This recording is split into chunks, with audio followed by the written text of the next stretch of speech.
was enough like all this other stuff you're giving me. Now what? The Bridgestone Project is a rescue mission that's being orchestrated by many guardian races that have been watching the evolution. There are certain things that are taking place because of what I explained before. We are entering a natural ascension cycle period. We are in that fixed time continuum, and for the first time in 200,000 years, the grid speed, the Earth's core grid, vibrates high enough to latch on to the stellar frequency bridge coming down. So yes, our portals are opening, whether or not we're ready. That would be enough of a challenge in and of itself, because there are electromagnetic changes that we're not prepared to do. I mean, if there are imbalances in the electromagnetic grids on the planet, in those areas, you could literally see tectonic cracking. This would not be good. And everything in the power of the higher ones, the ones from higher evolution, they're doing everything they can to get us through this natural transition as easily as possible. If that wasn't enough of a problem, we're dealing with the Illuminati. And we're dealing with something called the Intruder forces. Now, the Intruders and the Illuminati are a little different. The Illuminati is a large group that has had its presence manifest here through certain human gene lines. There are humans here that carry extraterrestrial codes that are family lines from ancient times that were seeded here by the Illuminati. There are also guardian groups like that too. But the Intruders are the real problem right now. They work not directly with the Illuminati, but they're unknowingly controlled by them. Intruders are basically, in our time, are basically the Zeta Reticuli, which are the little gray guys that everybody sees running around. But it's not just the little gray guys. There are various structures of that. Some of them look like moths, upright moths with wings, and about that tall, and they're not very nice. And there are others that are quite tall, but they also come quite small because they clone themselves. Because they're like 12 feet tall, they're too tall to really do much here without sticking out like a sore thumb. So they do little clone versions of themselves. They're called the Zephalians. They're the administrator caste in the original gene code of the Zetas that the Greys came out of. The little gray guys are really mutants out of the original Zeta strains. The Zetas have been interwoven in our history at various periods, and for a lot of different reasons, and some of them for positive reasons and some of them for not positive reasons. The main reason certain ones of them are coming back now is because they don't have a place to be, and they know that they can inhabit this planet. They would like to take it over. They already have, in a future time-space coordinate. It's somewhere in 4,230 AD. Our planet is under Zeta collective mind control, and the Zetas run things, and they have infiltrated this planet through hybridization. That is one probable future we are aiming for if it's not changed. Now, the people in the year 6520 AD, they took a different line of development. If we go in this line of the Zeta infiltration, we're not going to make it into the evolutionary pattern of Terra. Because of what is happening in 4230 AD with the Zetas, they're having a problem with another group of intruders called the Dracos. The Dracos, or some people call them lizards, because they look like lizards. The Dracos are a hybrid race. They're half human, and they're half Dracons, which look much more like dragon-type things. They're from the Orion system. There have been problems in our ancient history repeatedly with these groups. These are one of the groups that wanted to destroy our lineage. Right now, not so much the Dracons are here, but the Dracos are here. They're hybrids. Their hybrids always felt that this was their planet. We were created on Terra. This isn't even our planet. They were created here, and they won. They have an agenda, and they are trying to stop a successful ascension cycle from happening here. They are trying to stop our race from being able to accelerate the gene codes high enough to, how to explain it. If we accelerate our gene codes here, which is an opportunity we're being presented with the opening of the halls of the Mente and the opening of the portals that is taking place because of the ascension cycle. We are linked to all races, all human races, and the Tornisian race through the sphere of Mente, which I spoke about in the lecture, and some people may have missed it. The sphere of Mente is our race morphogenetic field. There's something called critical mass. If a certain number of people within one morphogenetic field begin to activate their DNA to a certain level, it'll trigger an activation in the rest of them. Now, in the year 4230 AD, the Zeta are controlling human populations on Earth by using something called a frequency fence technology. It's an electromagnetic pulse technology that beams in certain frequencies that affects the human morphogenetic field of DNA and keeps it locked into a perceptual station where it can't go through its normal evolutionary process. If we, back here in time, evolve our DNA and hit critical mass within the race morphogenetic field, it's going to trigger DNA activation in the future people, and it will release them from mind control. And the Zetas are going to completely lose control over the people there. This is their vested interest, but even the interior government people here don't know why they're really here. They're here to stop this from happening. It's not just hybridization, it's not just we're a poor race that really needs the planet and we're dying and we need your help. That's the line they gave to the government people. It isn't that at all. They are worried about losing their stake on planet Earth. Normally, these kind of little interstellar dramas would not be, they would not have intervention from the higher councils of evolution, because in the higher councils of evolution, there is a hands-off law. You allow things to evolve along their natural course, and sometimes, especially if they're connected to you genetically, you help them a bit. But beings have to learn to be self-sovereign and to govern their own evolution, and they are responsible for their own choices after a certain point. It takes a lot to get the higher councils to agree to let any of the guardian races intervene and mess with our evolution here. Permission was granted in the 1980s because it was seen what was going to result from the activities taking place now, the Illuminati and the Intruder forces and the Ascension cycle coming up and what that was going to create. If we did not make the Ascension cycle and we stayed stuck in the time continuum we're in, see, the Ascension cycle will temporarily take the Earth up into the next time continuum. Remember how we had the little cross shape with the 6 little time continuums in it? Well, that was our harmonic universe. There's another one like that in harmonic universe 2. During the Ascension cycle, we're in number 6 time continuum here, top one. That would overlap with number 1 in harmonic 2. So we would temporarily raise the whole frequency of the planet would raise. We'd jump time temporarily, and then we'd come back down. If this is not allowed to occur, we would be stuck here. We would just go past that center point. That bridge would not be made. The time bleed and the time acceleration will not occur. But it is going to, because it's still a bridge aligning and because the Earth's core was, at the right position to do it. If we did not, we ended up in the third dimensional time continuum. In the year 2976, that was the year. In the year 2976 AD, they saw that in the third dimensional time continuum, the things were left alone. Because of the Draco's attempt to take over the Zeta, who had already taken over us covertly, the Earth was exploded. And it was not just the Earth. Our Earth is connected to the other star systems through spirals of energy. This is the stellar bridge. It would have taken out part of the Palladium star system and part of the Sirius star system. So it became a major issue. It's not just Earth, it's not just the human evolutionary thing that's at stake here. There's a lot at stake. So permission was granted by the highest councils in harmonic 4 and 5. We're dealing with beings that are completely out of physical manifestation. They made the decision to allow guardian extraterrestrial races to begin helping us here to shift this. Because we can't stay in this time. We have to, they can't get the intruder forces to stop. They would create a battle, a stellar battle, right around us right now. And if that would happen, as we're going into a time acceleration, it would completely blow the planet. So for now, until the time acceleration is over, the Guardians can't do direct force. And they've tried to interact with the intruder groups and convince them, like, look, this is what's going to happen. The intruders don't want to hear it. They don't believe them, they don't care. So the Guardians had to find a way to help us here. And it's like helping a bunch of children, because we know none of this.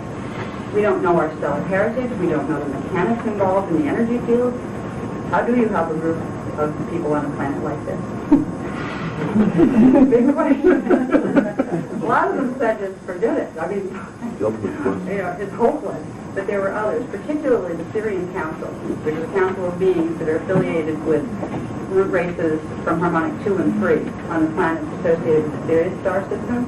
They're not in harmonic 1, so you won't find them if you go to Sirius now. They're on harmonic 2 and 3. And they have genetic investment here. They were one of the original contributors to the Turanicium 1 experiment that resulted in the 12-strand DNA package. So they're related to us. We're like part of their children. They decided it was worth it to intervene. They created something called the Bridge Zone Project. It's kind of complicated, but the way to make it easiest is to go back to the time continuum cycle. If normally we would either, if the planetary core didn't vibrate fast enough, we would have gone up to the center point in that fixed time continuum and then just continued on our way back down. That would have been one thing that could have happened. Next thing that could have happened, and it was going to happen because the particle pulsation of the planet core is high enough, would be we temporarily bleed through the two time continuums. The first time continuum of harmonic 2 and the last one of harmonic 1 that we're in would merge temporarily. And that would allow portions of the population to literally end up in the Terran time cycle, where they would literally transfer and you wouldn't even see it. It would be a perceptual thing that you didn't even see, but all of a sudden you are pulsating at a different rate. You are beginning to enter Terra. That's how it works. Now, that's the normal thing that we would be aiming for, but because of the infiltrations that are going on here, and the chances of grid imbalances, planetary grid imbalances, because of the technology that the intruders are using, another plan had to be made. The Bridge Zone Project is creating an artificial time continuum between the 6-time continuum of harmonic 1 and the first one of harmonic 2. It's like another little circle over here. It's not a natural part of the evolution that would take place, but it cuts out the part of the time cycle where 2976 happens. It takes us over this way, where we can fulfill that level of the time cycle. The time cycles are pulling in frequency increasing. You need to go through your time cycle before you can pull in enough frequency of a planet to get up to the next level. So the Bridge Zone is, instead of going up to the center point, which we're approaching, and then up into the D4 time cycle, we're going to go up and over into the D3.5 time cycle. It will take us, a version of us, out of the planet a little better. All right, when we go up, when we hit the center point in the time cycle, in our time cycle here, two things happen. There's a version of the planet. One does not vibrate high enough. Particles that don't vibrate high enough go down, and they finish the D3 time cycle. The ones that do vibrate high enough go up into the D4 time cycle. Literally, two versions of the planet are created. The separation of light and dark. This has been told to us as in biblical terms and those kind of things. It's a natural process. Actually, we don't see it because we're on the planet, but this is what's taking place within the time fields and our placement.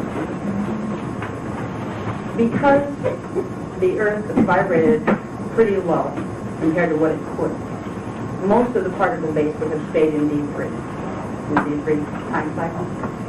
It's in that time cycle that 2976 was the termination of the planet. So they had to stop most of the particle base of Earth and everybody on it from going in that direction. There wasn't a high enough vibration to make it stick into the full fourth-dimensional time cycle.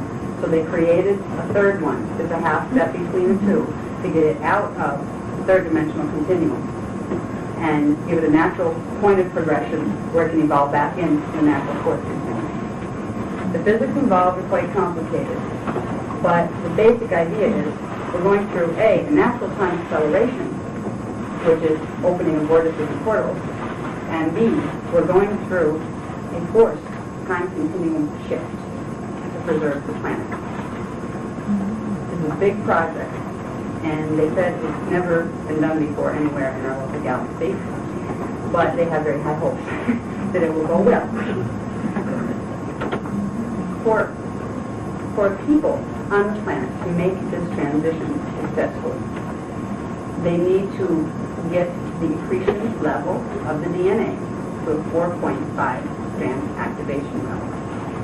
As a being in a dimensionalized system, for you to be able to perceive as solid matter, physical Earth, an Earth that's stationed at the 3.5 dimensional level, you have to have a consciousness and a DNA rate of 4.5. So you will perceive as solid, physically solid, exactly one-dimensional band below where your consciousness and your DNA is stationed. So they need to get us to a 4.5 level so we can perceive 3.5 level of the Earth as solid, where we end up in the bridge zone and not on what they're calling phantom Earth, the portion of the Earth's particle base that won't make that transition and that will continue in 3 seconds. Without understanding the real complex parts of morphogenetic science, it sounds a little far out, but there are transitions that take place.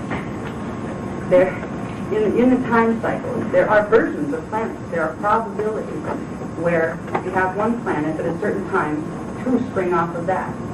And this is part of the natural cycle. I won't even try to explain that. They're still trying to explain that to me. And it's not that important. What we need to know is we're preparing ourselves for a time continuum shift and time acceleration. We have a lot of visitors right now, and people are being contacted by visitors of all sorts. Some of them good, some of them not good. It's an overwhelming picture, to be honest with you. When they first presented this to me, when I first asked them, can I fall apart now? You know? And I just just lose it and just took me away to funny farms and places. I can't deal with this. It was so technical and so incredible. I didn't know how to react to it. So you go into denial. I don't want to do it. After a while, and it was talking me down a lot on it, I said, okay, I will try to understand. But I am an individual on this planet. You want me to carry this message to people.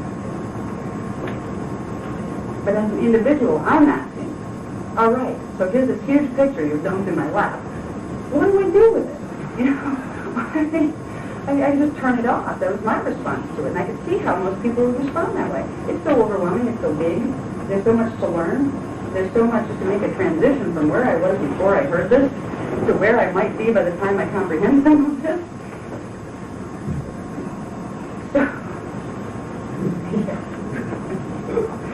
So I asked them, please, just think of me as an individual. How will you make this, for me, something I can deal with and prepare myself for, if I'm supposed to prepare? And they told me that it's important to understand the framework of what's going on around you. The most important thing is bringing your consciousness right home here, and dealing with only first what you need to do with you. There's several issues. One is protection from the manipulation tactics that are going to be used by the intruder forces and the Illuminati. 2 is becoming aware of the morphogenetic field and how you can increase your DNA activation level so you can prepare your body. Because the people that, and it's funny, if 8% of the population prepare their body for these transitions by activating DNA to a higher level, it'll shift by critical mass to raise the morphogenetic field. So the rest who didn't want to be bothered with this information will get a free ride, but at least we'll make it through. The people who don't care and don't want to hear it might be surprised to find their health rapidly deteriorating. Why? You know, I mean, what's wrong with my immune system? Why are my bones becoming fragile? It's a condition called molecular compassion that results from the morphogenetic field being stuck, when it's controlling the body down here, being stuck at a certain pulsation rate. When the higher frequencies start to come in, normally they would move into the morphogenetic field and expand it so it could handle them. Now, if you think too that we're dealing with the crystalline morphogenetic field. It's a crystal body structure. As long as there's no blockages to those higher frequencies coming in, it will expand the morphogenetic field as a natural course would be. But because of the distortions in the morph field and in the DNA, those frequencies will hit and it will become like pressure on a piece of fragile glass. And eventually that pressure will shatter pieces of the morphogenetic field. The morphogenetic field holds the blueprint for cellular code. It will begin to create deterioration on the molecular level. And it will be slow in many. It will just be like all of a sudden, like in the next 10 years, wow, why are we getting these increases in these diseases? What is this? You know, must be the environment, must be pollution. Now, try molecular compaction. One of the first signs is it affects the bones or the teeth. You'll find weaknesses in bone and teeth. They break a little easier, or you find all of a sudden like teeth are having problems with big cracks. You know, they break, things like that. Next, it will affect things to the bone marrow and then into the immune system, which will leave you open to all sorts of things. So it's worth becoming informed. Even though it's a little hard, we all probably hated physics class unless you happen to become a physicist. It's not as heavy as a physics class. It's not like a calculus class either. It's a lot easier than that. It's just some basic processes that through the courses we will be offering, further, that we can prepare ourselves. So we can be the 8% that makes it okay for the rest.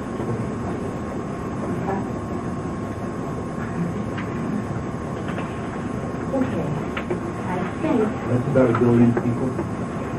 Yeah, sure. But, even if the 8% doesn't make it, you can. And that's the important thing. Forget about the rest. You don't want to listen, you don't want to know, fine, don't. You want to call people that are talking to you, she is nuts, go ahead. You want to end up on Phantom Earth? Bye. If that's what it comes down to. We're being faced, as a whole people, with an incredible challenge. What are we going to believe here? I was faced with that when it was presented to me. And I came to the conclusion, I believe either way, but what if they're right? Would I rather do something about this, just in case they're right? And that was my motivation. I said, I think I better pay attention here, and I will try to learn to work with these things. What is nice about working with these things is we don't have to go put ourselves under microscopes and dissect ourselves with, scientific instrumentation. We have within our consciousness everything we need to begin the process of preparing our bodies for time acceleration and for DNA activation. Most people are not taught in this society to realize that every time you think a thought, you're creating an electromagnetic pattern. You're creating a pattern of scalar waves and sound frequencies that the body in the morphogenetic field translates as programs. So when you do things and create with your mind and your imagination, you are creating patterns that will run through the morphogenetic field and directly affect it. When you think about the beliefs that are prevalent out there right now, what we're taught to believe by our societies, our religions, all these things, they're words here, but in the morphogenetic field, they are programs, literally programs, that direct how certain things are going to work in the morphogenetic field. If you're taught you can't control your DNA, you're sending a thought pattern into your morphogenetic field that stops you from affecting your DNA. This is how powerful your thoughts are. The power of thought is important because it's thought, that is substance. You're going to be using in morphogenetic science. You're going to be using visualizations, which are creations of light patterns using an interdimensional scale of light that appears to you as inside your head because it's a higher dimensional rather than outside of you. When you make symbols in your head that are made of light, you are pulling light and sound patterns from D4, 5, and 6 down here or higher. When you direct those images created with multidimensional light through your body, through your chakra system in a certain way, and into the morphogenetic field, if you know what symbols to use, what sound tones to tone with them, and where to put them, you can directly affect the program. So the exercise themselves are fun.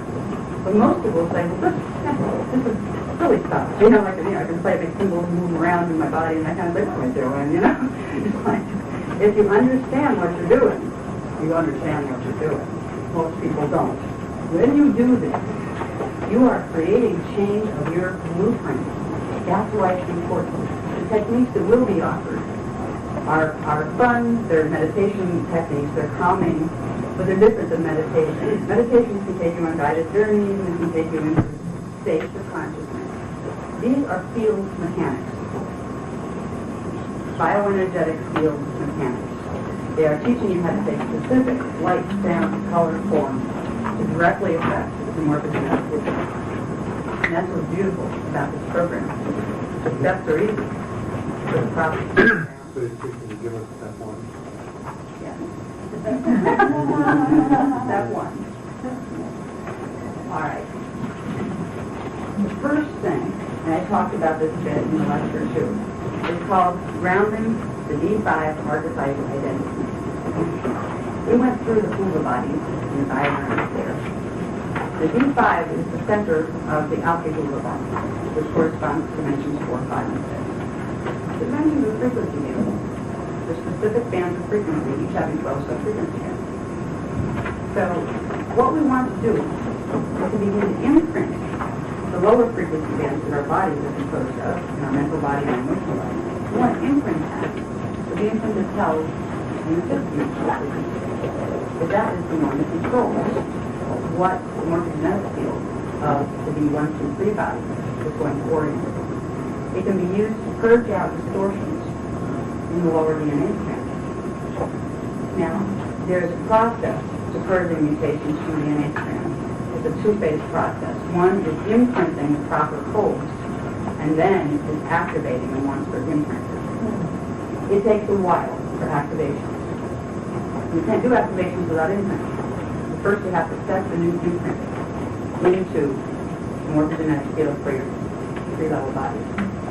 In the exercise called grounding the archetype, we are taking the imprint using the geometry control code for D5, running it through the system to imprint the lower morphogenetic identity. We are taking the alpha Hula body program and superimposing it over the Nada Hula body program.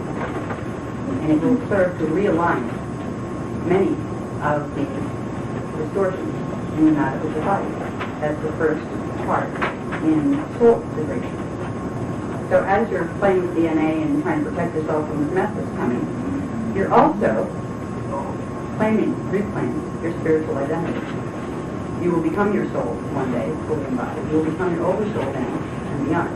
So right now, by working with the archetype, now I'll give you a meditation at the end of it. You will begin the process of reclaiming who you really are on a multidimensional scale. And it will take you into levels of knowing. See, all of you know this. This is the funny part.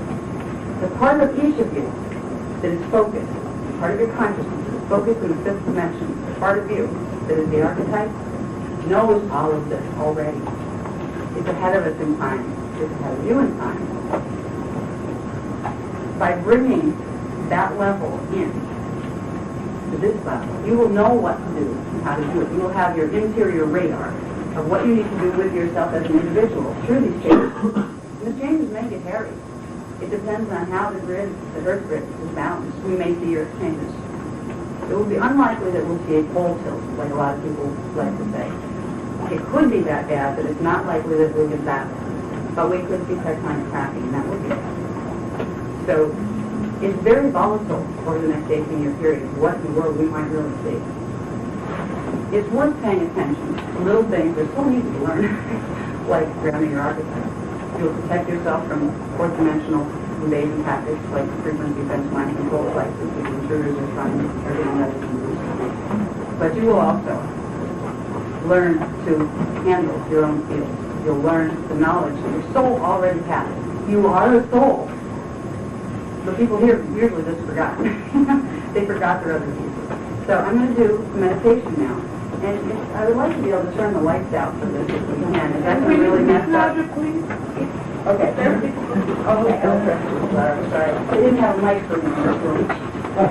Keylontic meditation. You will be using two geomancy control codes, as we've mentioned before. The geomancies are the composite scalar wave fixed sound patterns of the dimensional scale. We will be using the fifth dimensional geomancy, which is the geometric shape of the pentagram. And that's the shape, and a lot of people are afraid of the pentagram because it's been associated with pagan rituals and things that have been done in ways that weren't of higher order. The pentagram is the control code for D5. That's why the pagans use this. but they didn't use it in higher, sometimes they did. The negative ones didn't use it in alignment with higher order and with the higher levels of what we call the law of one, which is the full understanding of the whole God matrix that we're all part of. When we use the pentagram, we never use it by itself. The pentagram is to be placed within the control code for the 12th dimensional frequency band, which aligns you with the full pattern of what God intended you to be here. And we don't use the pentagram by itself ever. So distortions can't take place in what you're trying to program when you use it. It's a programming tool. When you align it with the 12th dimensional frequencies, you have protected it from being altered from what its true intention and its original purpose in the creation of our race was. So the 12th dimensional control code is pictured as the Star of David. And we will be using these two geometries in this meditation. We will be using the pentagram, the 5-pointed star pentagram. Oh, yeah. Yeah. Is that the stuff that you had you read? It's just a 5-pointed star, the radio 5-pointed star, and we're using the star tetrahedron would be the Star of David configuration of black. Okay, so we're using those two symbols, and we'll just go through a process of visualization and breathing and running those symbols in certain ways through our bodies. I'm not going to identify what chakras we're affecting, but if you look on your charts and remember a bit about where we put what, you'll start to see what parts of our chakra system or part of the morphogenetic field we're starting to affect. But I just want to give you the meditation so you can begin to build up a 5th-dimensional band of frequency around your body in your auric field, because it will seal out manipulation attempts by the Illuminati and the Intruders. We use the D4 frequency band to broadcast control impulses. This will help you ground your archetype and begin your spiritual development, but it will also serve to protect you from these manipulation tactics. So that's why a lot of people will say, oh, well, as long as you're aligned with spirit and you're being spiritual, you don't have to worry about the little grays or any of that. That is true if you know what you're doing. If you are truly integrating your soul. Yes, those frequencies will stop them from affecting you through the 4th dimension. Okay, so anyway, we're going to do the meditation now. And just begin with having you breathe easy for a moment or two. Right now I would imagine the breath of everybody is probably right about here and possibly stuck in your throat somewhere, because the information that I've thrown out here is a little intense. I would like you to first concentrate on finding where your breath is located, because there's probably a ball of tension associated with it right now. As you move that tension downward, feel it moving downward into first the solar plexus area, right around where your belly is. And right there, you're going to inhale the breath, and on the exhale, you're going to push that ball of tension all the way down, through your legs down into the earth core.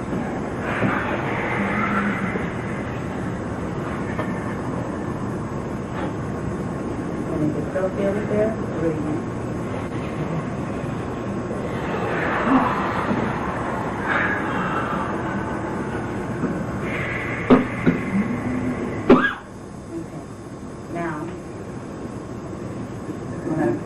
Some of the build-up energy created in the response to the information.